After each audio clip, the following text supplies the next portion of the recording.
তৌকির আহমেদের কোনো দোষ আছে কেউ বলতে পারবেন? বিমানটা তো আকাশে উড্ডয়ন করেই আগুন ধরে গেছে বিমানে।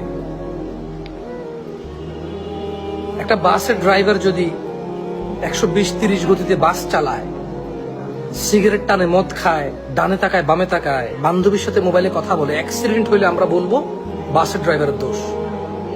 কিন্তু একটা 100 বছর, 50 বছর, 80 বছর পুরনো একটা বাসের মধ্যে বসছে, যার ইঞ্জিনে কাট কাট কাট করে সাউন্ড করে, শব্দ করে, শুধু বডি টুকুর অংশং করে দিয়ে দিছে, ব্রেক কাজ করে না বা করে না, মাত্র নতুন ঠিক করছে, ইঞ্জিন অয়েল ঠিক করছে, বাসের মানে কি একটা যা তা অবস্থা। তারপরে আবার বাসের এখানে টেস্ট ড্রাইভ চলতেছে যে তুমি 80 কিলোমিটার বেগে চলতে হবে, তুমি ঢাকা শহরের অমুক রাস্তা দিয়ে চলতে হবে, এছাড়া তোমার কাছে পরীক্ষা দেওয়ার কোনো রাস্তা নাই।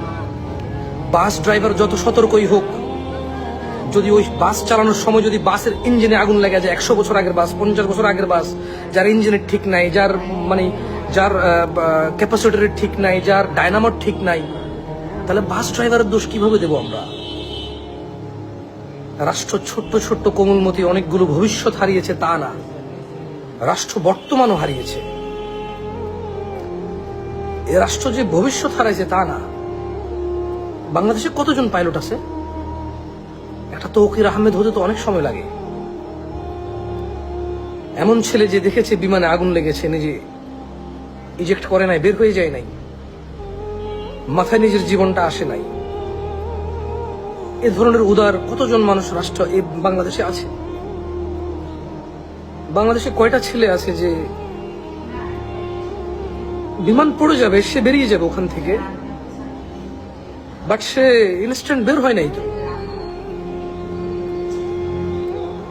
মানুষকে ভালোবাসার মতো মানুষ বাংলাদেশে কতজন আছে যারা ওই স্কুলে খুবই নির্মম ভাবে আহত এবং নিহত হয়েছে? তারা তো জানতো না কিভাবে বাঁচবে, উপায় নাই। তারা জানতো না যেটা পড়ে যাবে।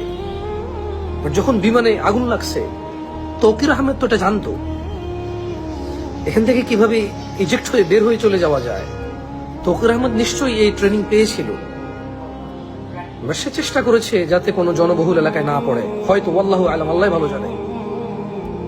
যে ছেলের মন এত সুন্দর, এত নরম, বিমানে আগুন লেগে গেছে, বিমান থেকে বের হওয়া যায় জানে, এটা পড়ে যাবে জানে, শুধুমাত্র কম ক্ষতি কোথায় গিয়ে ফালাইলে হয়, মানুষের ক্ষতি যাতে না হয়, এমন চিন্তা করা বাংলাদেশি কয়জন আছে?